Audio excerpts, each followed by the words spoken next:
can't see everyone quite so well. We have a little screen today. The big screen, a TV, is giving us fits. So it's having a timeout in the corner where it will remain until we can figure out what the problem is. But anyway, it's nice to see what I can of you.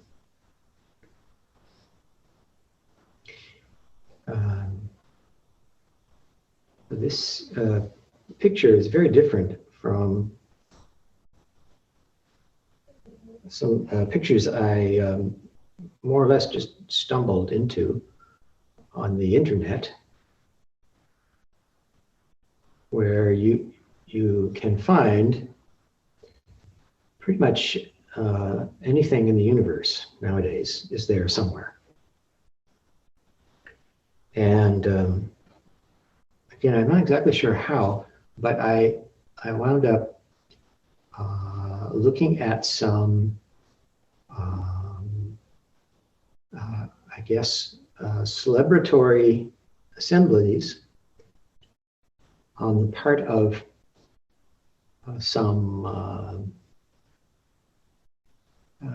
enthusiasts for Donald Trump. So these were some enormous, I guess, religious congregations and some smaller ones. And someone had collected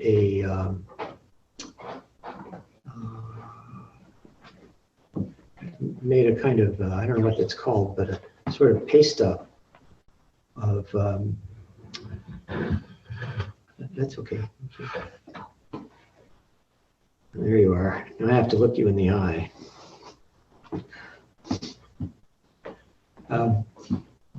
Someone had collected these scenes that I presume the groups themselves had posted somewhere. And someone put a bunch of them together, maybe, a dozen. And I don't know if you've seen some of these yourselves, but it was actually terrifying. It's actually quite terrifying, and looked like a kind of madness. And some of the leaders were, one guy, for instance, said something about, well, we hear that Joe Biden won the presidency. And he starts going, ha, ha, ha, ha, ha, ha, ha, ha. And finally the whole congregation is doing this. And this is not genuine laughter, right? It was actually, I thought, is this for real? Yeah, this is not a movie. This is not Hollywood. This is actually happening. And in one way or another, all of these different groups. And I thought, this is actually frightening that so many people are, I would have to say, flirting with madness in this way, who are moved to a kind of unfettered expression of delusion. And I thought, this, is this just, part of our human way? And I don't think so. There is such a thing as what you might call ecstatic religion. But I don't think that's it.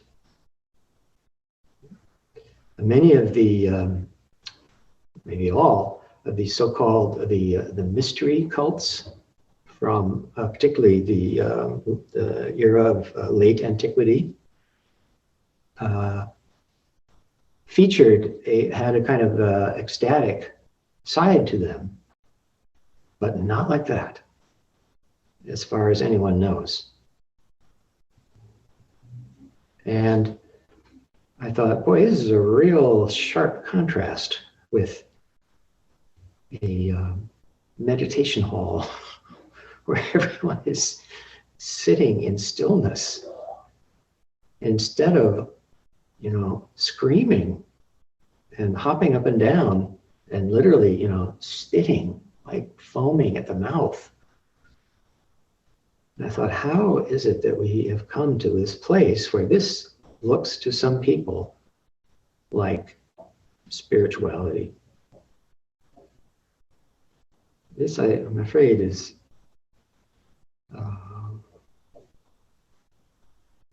it does not give me great hope for the future.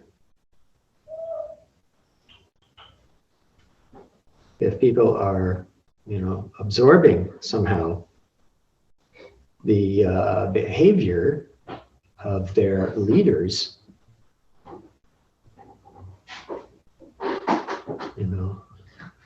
who are embodying madness. So I don't like to, I'm actually pretty careful not to disparage someone else's religious expression. I don't remember whose saying it was, but someone once said, you don't,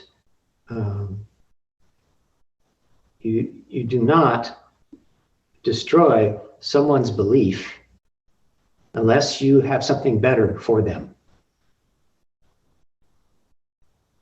So, I'm having a little trouble not speaking disparagingly of that kind of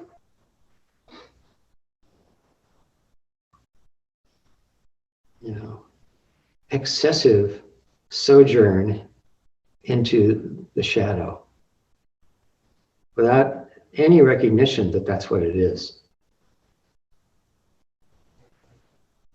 And the camera, once some of this screaming was done, then there was, some of the praying, oh Lord, this, hallelujah. And then instead of screaming, there was kind of this going on. Oh, well, okay. I think maybe that's better than the screaming, but it was very hard for me to feel any connection there at all.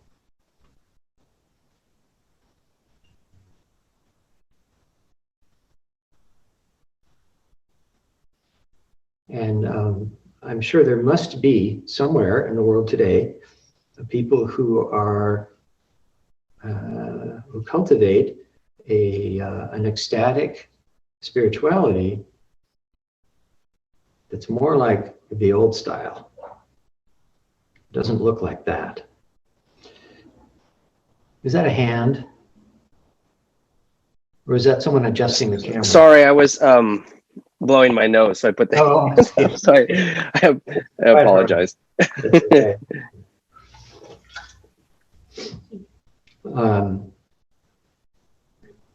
For instance, that aspect of ecstatic celebration is to be found in traditions that still have a link with the shamanic past.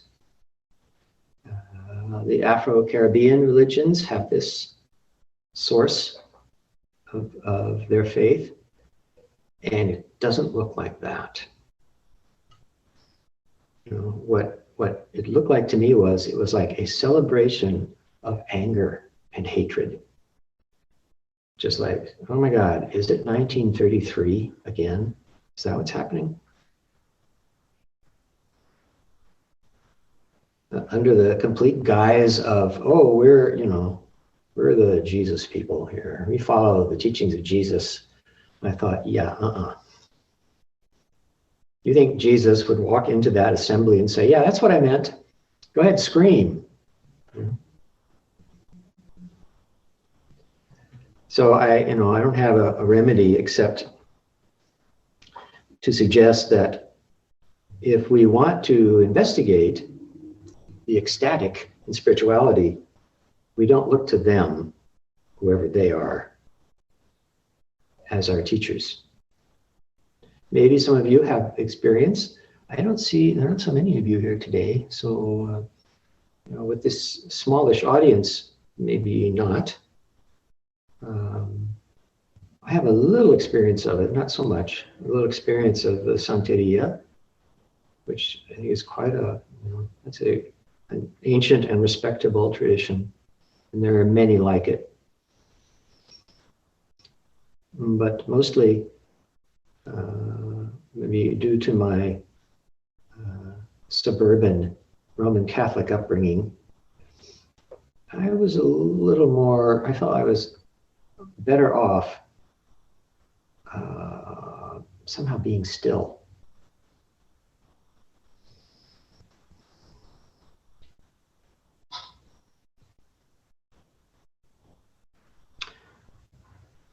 And cultivating what my teacher has sometimes called the religion of stillness has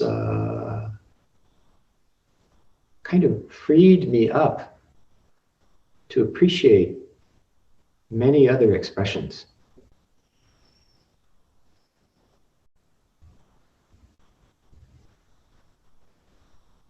So when I was at Tassajara, somebody I've known for a long time,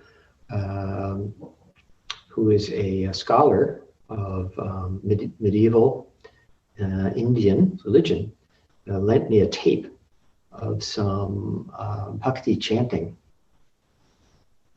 And I'd periodically sneak back to my chamber and put on this tape and dance around. No one could see me. Just because it was kind of fun to move in that fashion when so much of our other movement is very slow and still and collected. Because it's very easy for our energy to disperse. It's quite easy to do that. And it's not like, well, it's not a bad thing. No, it's not a bad thing. But it does seem to make it more difficult to have a steady view of reality. And so what's so great about a steady view of reality? Well, it tends to move people towards liberation somehow.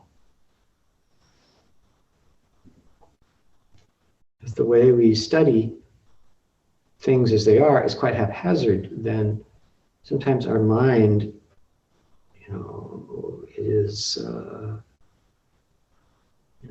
easily confused. So maybe it's good and helpful to find a way that allows our body-mind to be collected so that our vision doesn't wobble.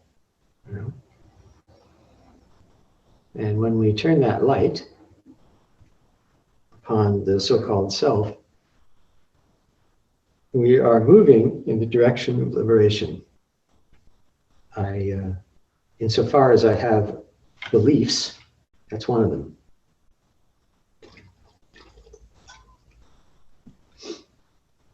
So I don't know, maybe your experience is different, but that's what I would say. And I kind of think you may not, in our circle, maybe we don't know too many people who belong to the screamers kind of a thing. But if we do, if we know any such, maybe it would be really good to invite them to just a quiet cup of tea, not to proselytize, just to sit quietly with them, so that there's some ballast for whatever that is, the Sunday morning scream fest, which can't be, I cannot see how that is good for people.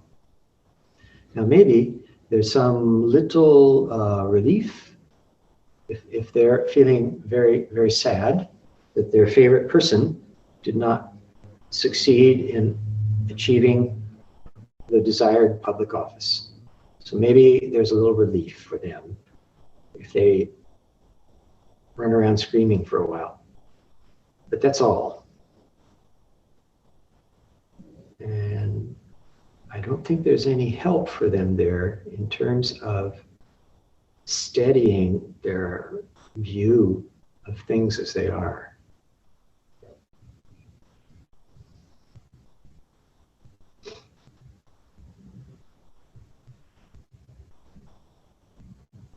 So that is kind of our practice. By the way, can people hear me all right? I realize I don't talk very loud. Yeah. Okay. Thank you.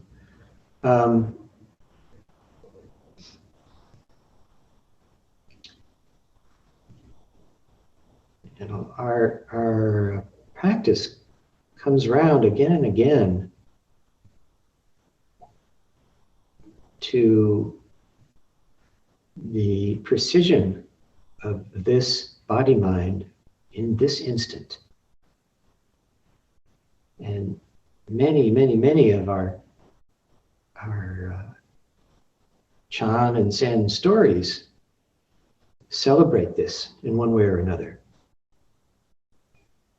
And many of those encounters are simply the teacher, you know, meeting somebody, some student or monastic or whoever, and checking in with them. You know, how is this precise instant of this body mind now? How is it for you? And sometimes the response is, it's good. How is it for you? And sometimes it's, what? And depending on that, the teacher might have some suggestion to make or some encouragement to give. But again and again, it's about how are things here and now?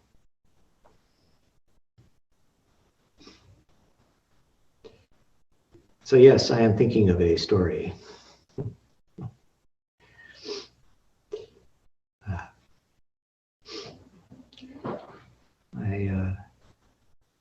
I'm thinking of case 46 of the Blue Cliff Record, which is, I think, a good example. And features a cousin of ours named Jiangqing Daofu, who was, he had a lot of famous Dharma siblings who were all disciples of the great Shui Feng. He's also a celebrated teacher, and in that line from our own great ancestor, Shito Shichan, or Sekito Kisen in Japanese. And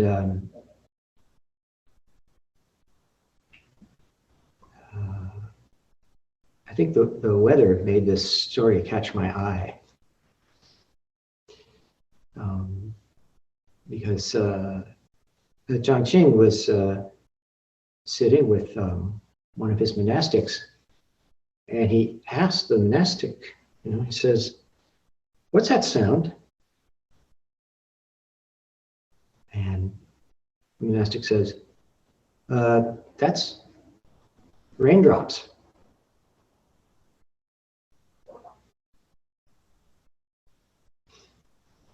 And Jiangqing says, well, he doesn't say anything for a little bit. And then he sighs and says, you know, sentient beings have it backwards. They lose themselves and they chase after things.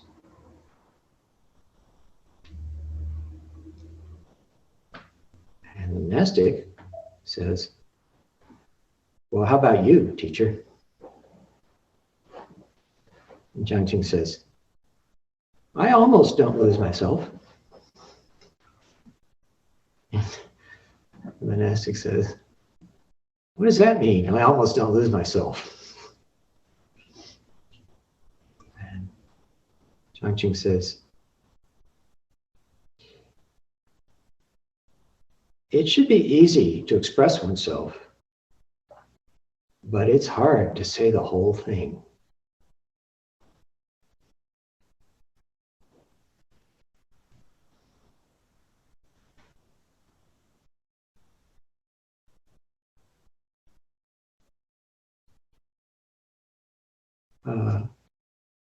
Of course, the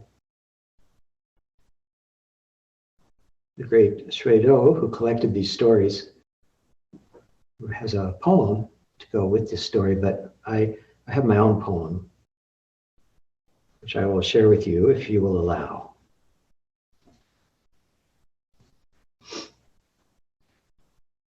Okay, it doesn't seem like anyone's objecting, so let me see.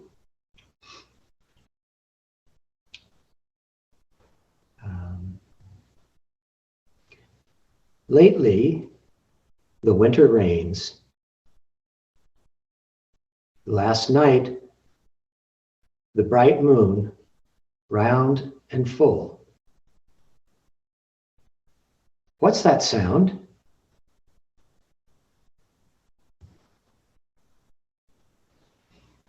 Don't be swirled around in the stream of words.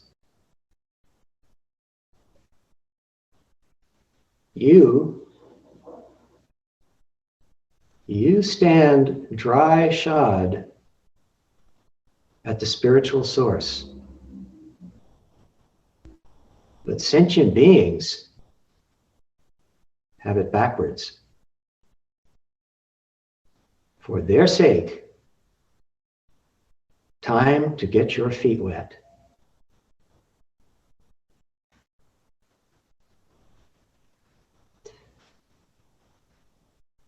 So that's my poem. And I don't see anybody desperately grabbing for a notebook to record this for posterity. So this may be it.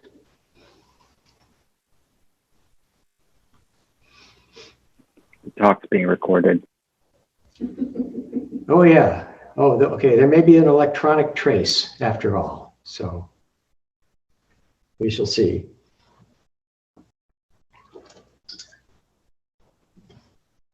But Zhangqing's question, what's that sound? Was, an invitation to and simultaneous celebration of the moment.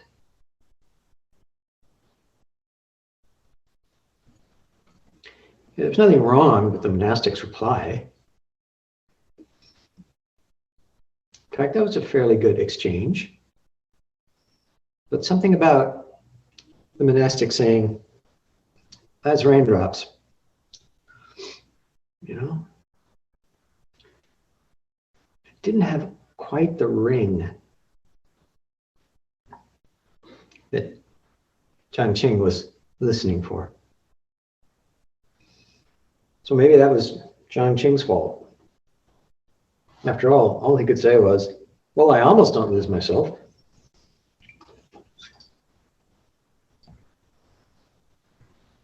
But for us sentient beings, that's actually pretty good.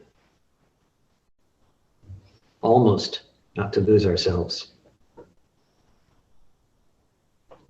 And to find ourselves screaming, ha, ha, ha, with the lunatic up on the stage.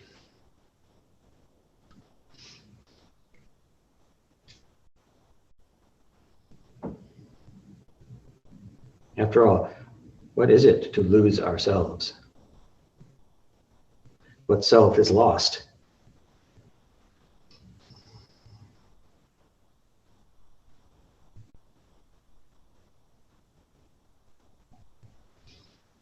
And we're standing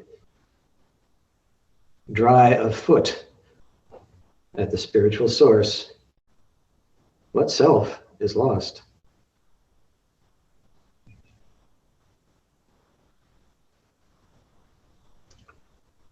So the next time it rains, which I don't know, maybe not too long from now,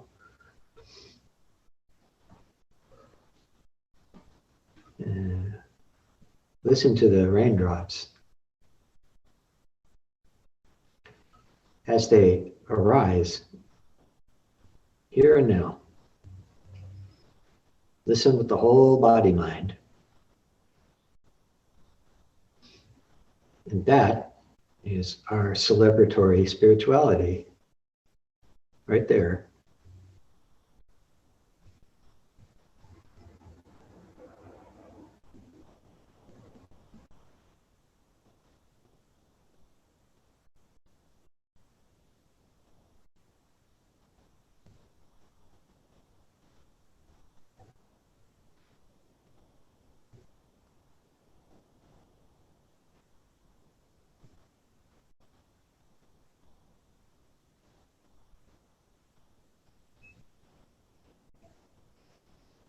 Do you have any question or comment today?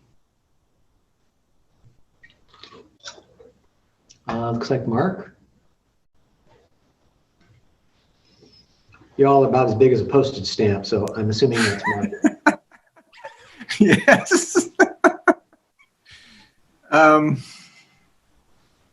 My question is about the screamers. Can you hear me okay? Yes. Okay. My question is about the screamers. And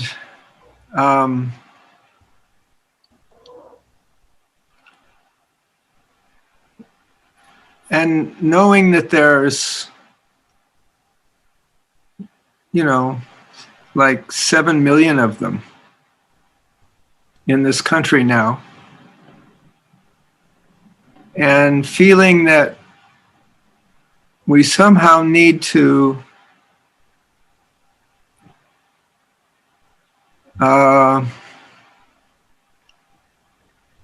relate with this. I need to relate with the screamer in me, and find a way to work with that before I can say anything to the screamers and help them work with theirs. And that I don't feel that opening quite.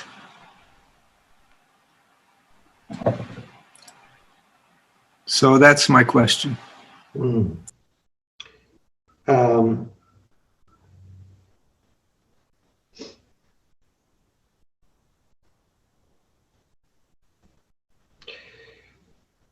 Yeah, I guess I don't know if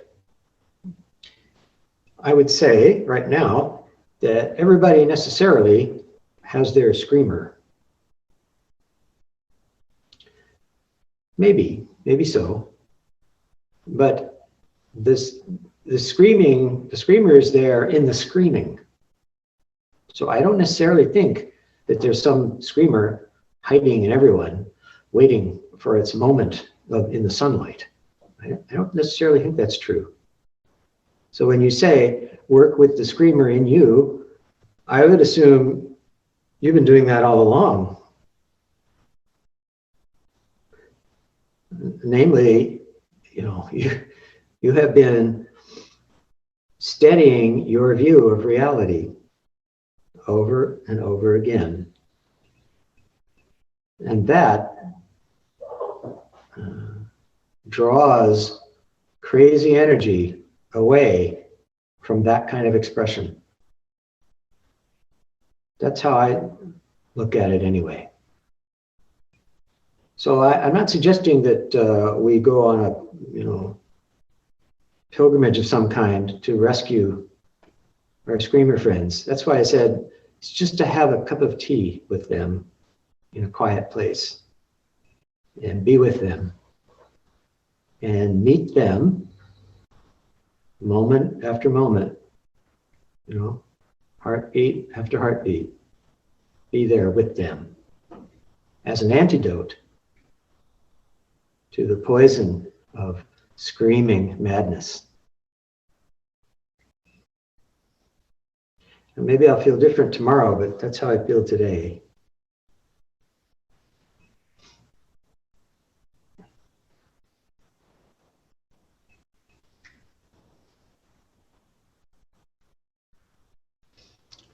Yes, Kathy. Thank you so much, Myō. I'm getting a theme from the last few talks, including today. Follow the stream to the source. And I think your poem took us back there today.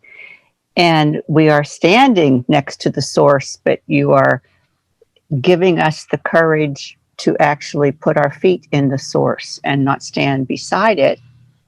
And then I was also thinking, because my tradition is not Buddhism, but I am also one who multiple sits in silence during the day, that those of us around the world that are sitting in silence are an antidote, because we are somehow balancing the energies. And so even if we are not explicitly present for the other, the fact that we sit, that we are impact.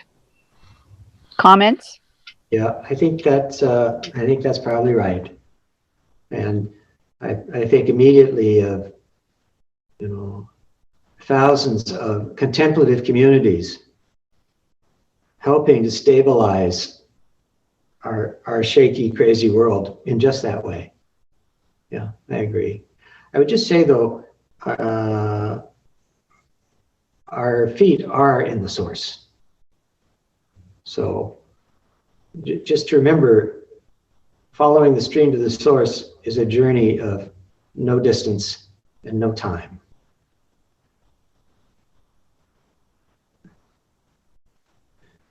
Hokai-san. Yes, thanks for your talk. I had a couple comments. One is I was thinking when you're doing that laughing is I used to have a cassette tape from a Indian Buddhist teacher, or sitar teacher. It was like laughing yoga, and it kind of sounded crazy, but also when people started doing that, the ha ha ha ha, and then they started laughing, it was actually cathartic. Yeah. So I guess that kind of leads to a question. I realize this tradition, and I really appreciate the, you didn't say quietude, you said stillness, or, it's a tradition of stillness, but is there a place also for, dancing or catharsis? I know that at Spirit Rock, one teacher told a student when stuff was coming up for them to meditation to go to the woods and express that, hit some sticks, do some stuff, blah, blah, blah. And then another teacher said, don't do that. That creates more karma. Try to sit with your emotion. So I don't know if you could comment on that. Well, that's the sort of thing that kind of needs to be assessed person to person. It's very hard to say, offhand, that's better or that's not better. My own experience has been, has made me a little sensitive to the notion that cathartic expressions have more than a very temporary effect. Okay. But that's, again, I wouldn't say that's something everyone should believe or should behave like that. It's just been my experience. So I'd be I don't think I'd be apt to tell too many people, yeah, go out in the woods and scream. But maybe somebody, I would encounter and I would feel like, yeah, they should do that. Yeah, maybe a release. I've seen in my chaplaincy, like I saw a family where somebody had died and they were different culture, but people were screaming and all this. It felt like maybe that was their release. Of course, they're going to have long, grief to go through, but in that moment, the grief had gone so high they just needed to let off some steam. So, the example you meant, I can really picture that as absolutely kind of insanity. But part of my brain thought, oh, that might just be all those people's grief, but the whole thing seems insane to me anyway. The Donald Trump, Christian, right-wing Christian, how does that, how is that tied in? It doesn't really make any sense to me, but somehow that's Yeah. I think you're right. I think that what was being experienced was grief, in fact. Mm-hmm.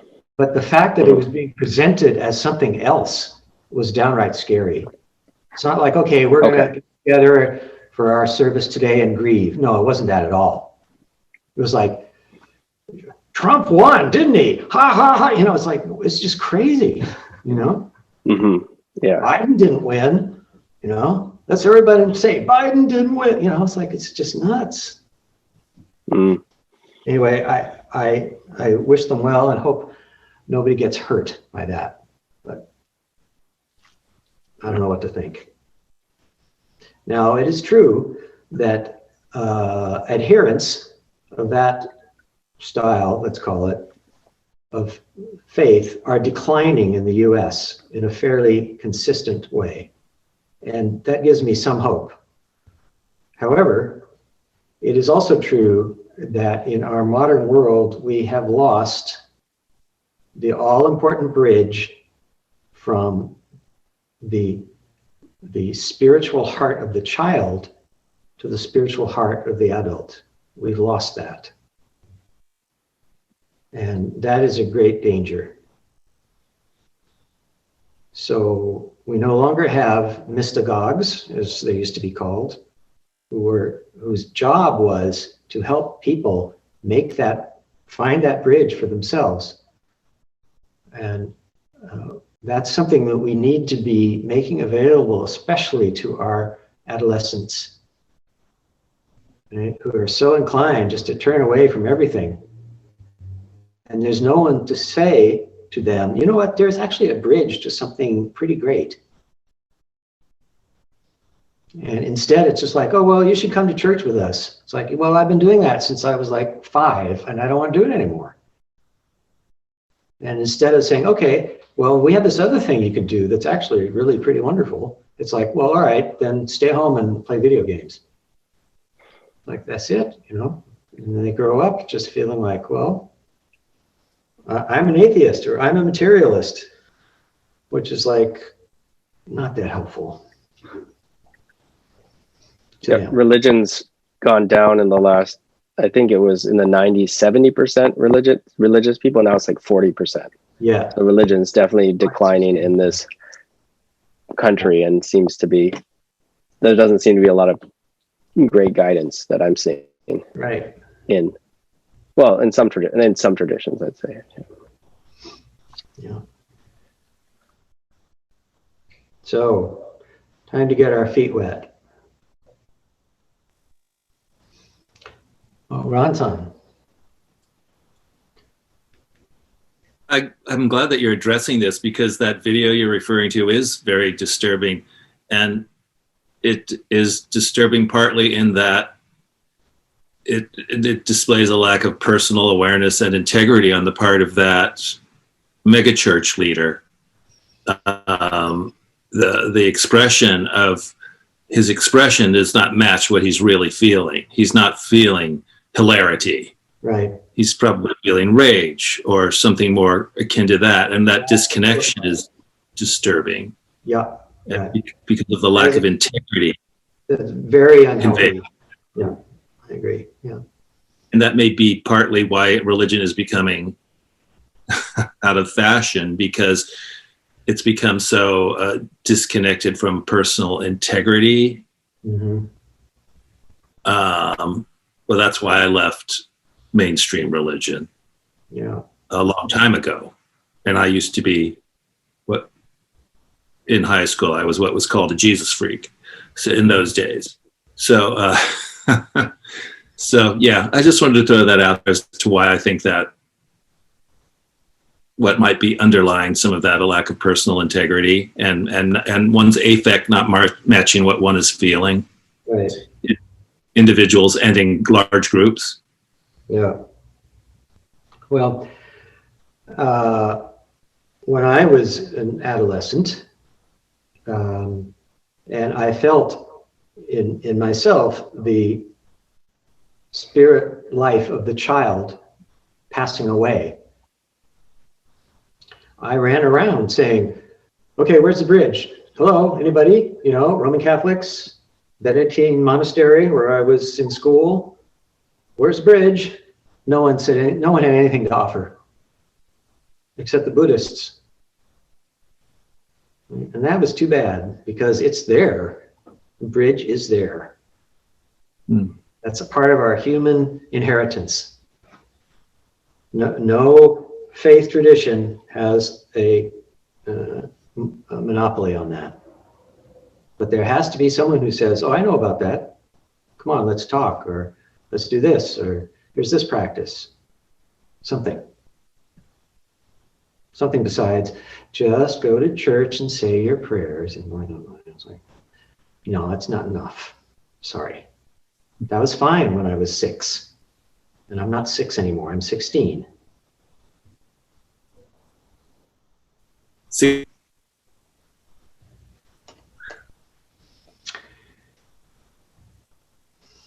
No, I'm not 16. I'm 70. But anyway, Tendo-san, let me, I have to uncork myself here. That's enough Padmasana for one morning.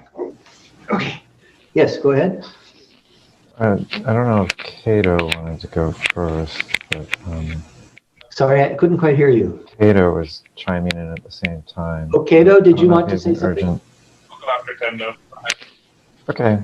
I want to thank you, of course, for your talk. I want to thank everybody who's put in questions and comments. I really enjoyed hearing everybody's perspective.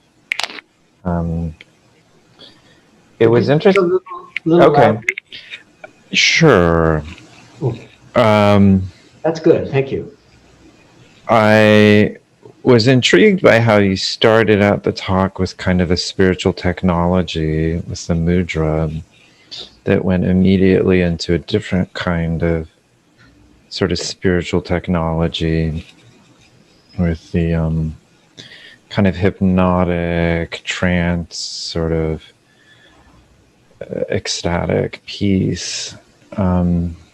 And then talking about the other ecstatic religions. I don't know a lot about them, but it seems like most of the ones that I even know have a glancing familiar with is sort of the workup of the expression of energy. It's followed by stillness, you know, by the trance or by some sort of period of quiet. Yeah.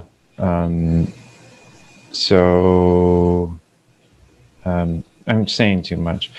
I really enjoy that you rework the Zen stories into your own words. Thank you. It's really inspired me to do that with Bible stories with my Christian friend. Yes. Excellent. And everybody's like, oh yeah, like it's a story. No, it's not just whatever. So thank you for that. And thank you for constantly reminding us of the tremendous heritage that we do have. And I was curious if you might talk more about this sense of that ecstatic energy and stillness, and that inner relationship between the two that seems to be present in kind of all spiritual technologies to some point, but maybe from the perspective of Zen. I mean, we've got like Gung Fu, like in China, you know, maybe it's time work, you know, like what I mean, are there different physical things that we're just not doing anymore that, you know, were part of practices in some traditional times? And anyway, so I'll stop there. Yeah. Well,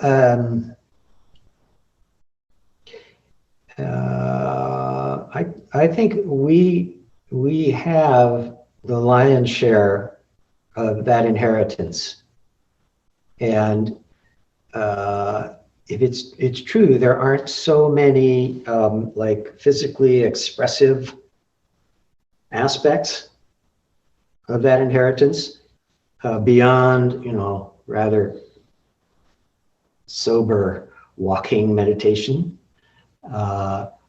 There are, of course, prostrations. Sometimes people will do hundreds of those. But there's also the individual's experience of joy, which I must say, I find to be part of our life of the spirit together. But it doesn't necessarily get much, it doesn't get much play in, it isn't talked about a lot. And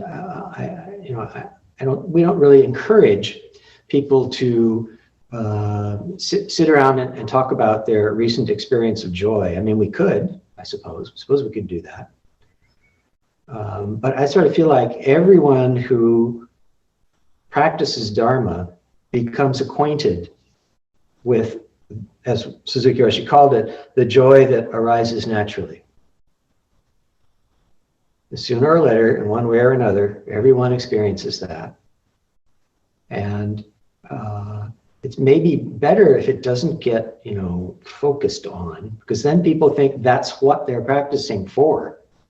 And then it's not the joy that arises naturally anymore. It's something that's being sought for or chased after. Like John Ching said, then you've lost yourself and you're going after something else. But that joy that arises naturally lives in the source and steals up on us when we're least expecting it. The sound of the raindrops or the glancing sunlight, or it's unpredictable. But it is there, and it is part of what nourishes our practice life. And if it's not there, and there may be, of course, a time in the desert when one is feeling like one is being subjected to a drying out that is actually quite unpleasant and difficult. But that's only a phase. So, can't, I guess I could spend the rest of the day talking about this, but probably I shouldn't. But just remind people that this is a significant and serious part of our practice life. And if one feels like one has been in the desert too long and has no knowledge of the joy that I'm talking about, one should probably consult with somebody. Might be a good time for that. Or it might be a good time to be reminded that if we think we know what that joy is like, we may be missing it.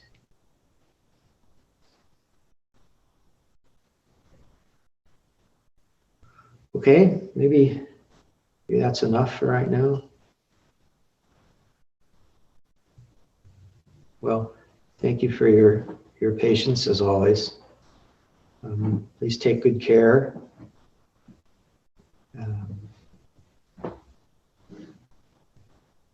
Have a good weekend. And I think there's some sunshine today. Oh, Cheryl-san? Did Kato not get to ask his question? Oh, Kato-san, I'm sorry. Did you want to ask a question? No, it wasn't. Yeah, I didn't have much to say. I mostly just was appreciative of the conversation that we're having about. I'm comfortable with people making noise.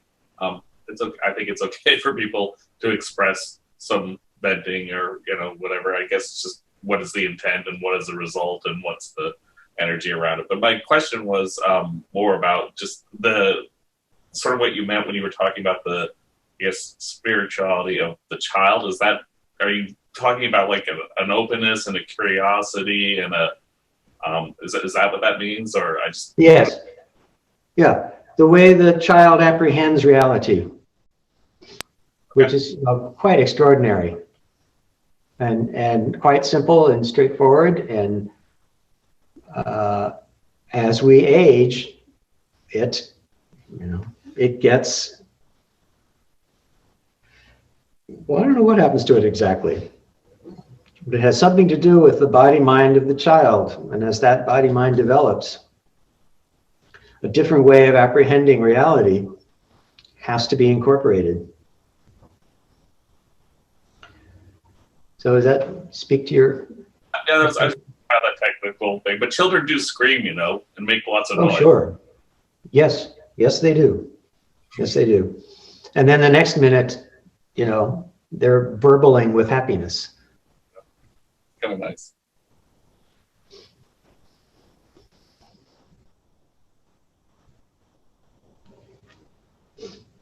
Okay, well, again, please join us once more at some point, and we'll do this again.